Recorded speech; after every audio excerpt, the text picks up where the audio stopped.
E aí galera ligada na TV Torcedores, mais um vídeo comentando o futebol feminino e hoje um pouco diferente, né, Rafael e Alan?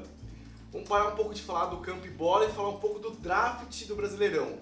Para quem não conhece, depois da primeira fase de grupos, a CBF disponibiliza 14 jogadoras para os 8 melhores times que estão na segunda fase escolherem.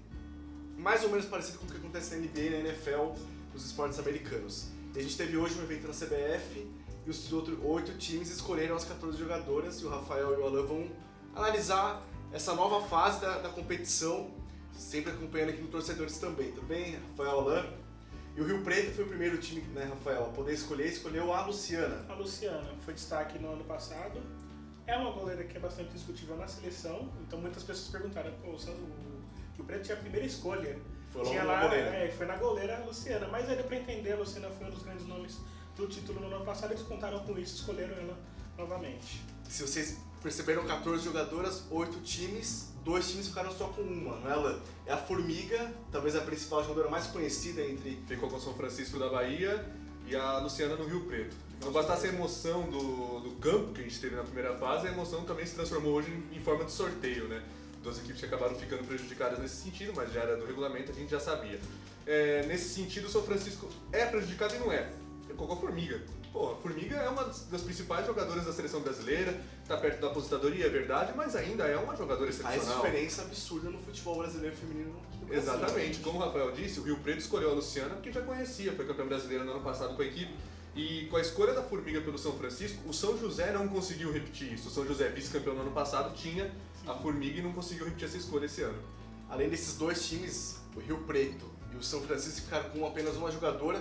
Vamos falar um pouco dos times que puderam escolher duas. O Corinthians escolheu a Letícia e a Rafaela Travalão.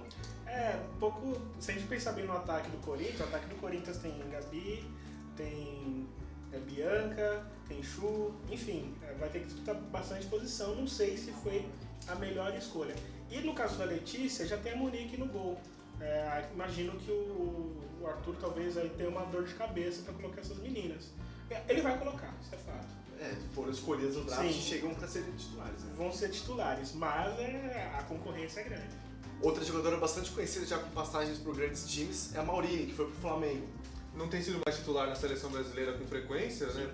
Mas há um grande nome, sempre é um nome a ser considerado. Numa competição como o Brasileirão Feminino, que você tem jogadoras até com menos experiência, ter um nome desse no seu time é muito, muito grande. E no ano passado ela estava também, né? Exatamente. Então o Flamengo é uma equipe que jogou bem na primeira fase, não foi a melhor campanha, o Fosper fez a melhor campanha, mas é um time que está ajeitadinho. Eu acho que o Flamengo pode ser considerado como um dos favoritos, sim. Além da Maurine, a Bia também foi escolhida pelo time rubro-negro para a segunda fase. Agora vamos falar do São José, que é um time também bem importante, é um dos favoritos para a competição. Escolheu a Thaísa e a Juliette. O São José acho que não esperava ser a quinta escolha, né? Não, né? Imagino, pensando com a cabeça da Emily, que ela poderia contar com a Formiga. Mas aí, quinta escolha, São Francisco foi lá e pô, imaginando aqui. A Thaísa, para o São José é uma boa sim. Para o meio campo que ficou um pouco burocrático, vamos dizer assim, mas a Thaísa certamente pode ajudar. E quem é a outra? A Juliette. A Juliette também. Juliette, menina nova, jogou pela seleção sub-20, é uma aposta aí da Emily, escolha da Emily na segunda rodada. Vamos ver o que ela pode produzir. É importante destacar que o São José tem duas boas jogadoras. É que a expectativa do São José era Era muito maior, alta, né? era de repetir a escolha da Formiga do ano passado, então talvez tenha ficado um sentimento de frustração. Imagino que tem um bom elenco, inclusive. Tem, O São inclusive, José bem. não vai sofrer. Não vai sofrer, não foram as escolhas que eles esperavam, mas também não vai atrapalhar de forma nenhuma o trabalho já tem sido feito. É uma campanha que começou com um susto, né, com uma derrota, mas que aos poucos foi melhorando e o São José conseguiu garantir a vaga, até com certa tranquilidade. Sim, vai chegar forte no segundo. Um dos grandes destaques aí do Brasileirão por enquanto é Iranduba, surpreendendo, trazendo muitas jogadoras do Kinderman. Escolheu duas jogadoras também, Tayla e Ranielli. A Hillary. Boas escolhas. Sim, excelentes escolhas. A Hillary, ela teve uma lesão, voltou esse ano, tá readquirindo forma, ficou muito tempo parada em função da permanente. Acho que o Iranduba é um bom caminho para ela readquirir o futebol dela. E a Tayla é uma boa zagueira também. Eventualmente, talvez até possa jogar pela lateral, fez isso no Foz em algumas ocasiões quando precisou, mas certamente vai ser a menina lá da zaga junto com a Sorriso, imagino eu, e vai montar um time mais forte ainda. Eu tô me segurando para não colocar o Iranduba num patamar de favorito. Aliás, Tô me segurando. desde o primeiro vídeo aqui sobre o Brasileirão Feminino, a gente já apontava o Iranduba como um dos favoritos. Possível, muito por trazer a base de um time que era exatamente destaque. É um time muito Herdou o novo, Kinderman, né? Herdou o Kinderman praticamente. É um time muito novo que encontrou aí o futebol, fez com que meninas que jogassem no Iranduba crescessem também. Exatamente. E fora que a gente já de comentou que a cidade abraçou também o time. Abraçou. Média de público estádio. superior a jogos masculinos. Inclusive, existe a hipótese do Iranduba, quando enfrentar o Flamengo na próxima rodada, levar o jogo pra arena. Não, legal. Eles querem levar o jogo pra arena. Pra quem é uma arena chamada na arena de Copa. de Elefante Branco, pelo menos que as mulheres consigam fazer esse estádio ter público. Depois do Iranduba, o Foz, grande destaque na primeira fase, né? 4 jogos, 4 vitórias. Pra mim, escolheu Bruna e Bárbara lá. Acho que o Foz Cataratas é hoje o maior favorito para conseguir esse título. Ganhou todos os jogos, fez uma campanha incrível, mas nós vamos ter um mês de paralisação para a Copa Algarve. Um mês do futebol é muito tempo, a gente já viu acontecer isso, várias competições, inclusive masculina. Sempre lembro, por exemplo, do São Paulo na Libertadores de 2010, estava muito melhor que o Inter, teve a parada da Copa, perdeu a semifinal. O Santos, na última Copa do Brasil, muito melhor que o Palmeiras. Acabou adiando o jogo. Adiou o jogo em 3 semanas, mudou completamente. E futebol é futebol, isso pode acontecer muito também no futebol feminino, a gente não sabe.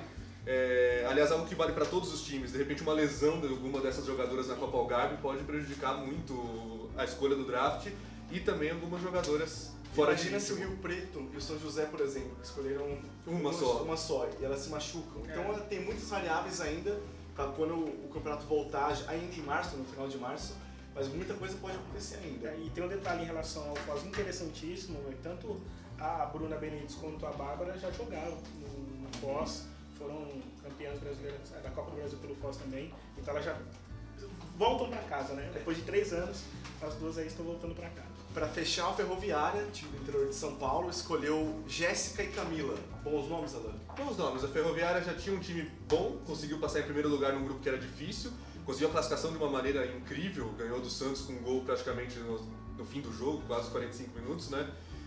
Então essa emoção, aliada a essas duas boas jogadoras que a Ferroviária escolheu no draft, vão fazer também da Ferroviária um time muito forte. De uma maneira geral, há um equilíbrio muito grande nessa próxima fase. A gente pode ter alguns times decepcionando, mas a perspectiva é de uma disputa muito intensa pelas vagas na semifinal. Rafael, fala um pouco como vai ser a disputa na segunda fase. A forma de disputa, quem chega para as fases finais mesmo, semifinal e final. Só um detalhe rapidinho, essas duas também já jogaram no Ferroviária no ano passado. Bom, mas 2 grupos se formam, os 2 melhores vão para a semifinal. São 6 rodadas ao todo, né? Vão jogar Turno e ida e retorno. volta, turno e retorno. Mais 6 jogos, semifinal e final, jogo ida e volta. E de volta cada um. Então, assim, agora para valer começou o Campeonato Brasileiro e eu tenho a impressão que essa segunda fase talvez seja mais equilibrada desde quando iniciou o Campeonato Brasileiro. A gente já teve esse ano um equilíbrio bom na primeira fase. Sim. Poucos jogos que a gente via que o time era muito mais fraco que superior. o outro. Né? Foram poucas goleadas, inclusive foi a menor média de público média de gols por partida das primeiras fases da história do Brasileirão Feminino. Aquela história de defesas fáceis acabou, o equilíbrio tá aí. Como diria uma frase que ele inventou, né? Acabou, não tem mais bobo no futebol. Não tem mais bobo no futebol. Depois aí dessa análise feita pelo Rafael e pelo Alan dos novos reforços depois do draft, vamos para a hora dos palpites. Isso é boa. E além do campeão, eu quero a final. Começando pelo isso. Rafael. Só isso. Eu vou de Iranduba e Foz. Foz campeão. Foz campeão? Puro chute. Puro chute. Puro chute. Pode ser Nenhuma análise técnica. Nada. Tá Nada. bom, então. O Alan agora. Eu vou seguir o palpite dele do Iranduba e Foz. O Brasileirão teve 3 edições até agora e nas 3 o campeão foi um time paulista. Dessa vez, talvez nem na final o futebol de São Paulo chegue. Eu vou postar no Iranduba campeão.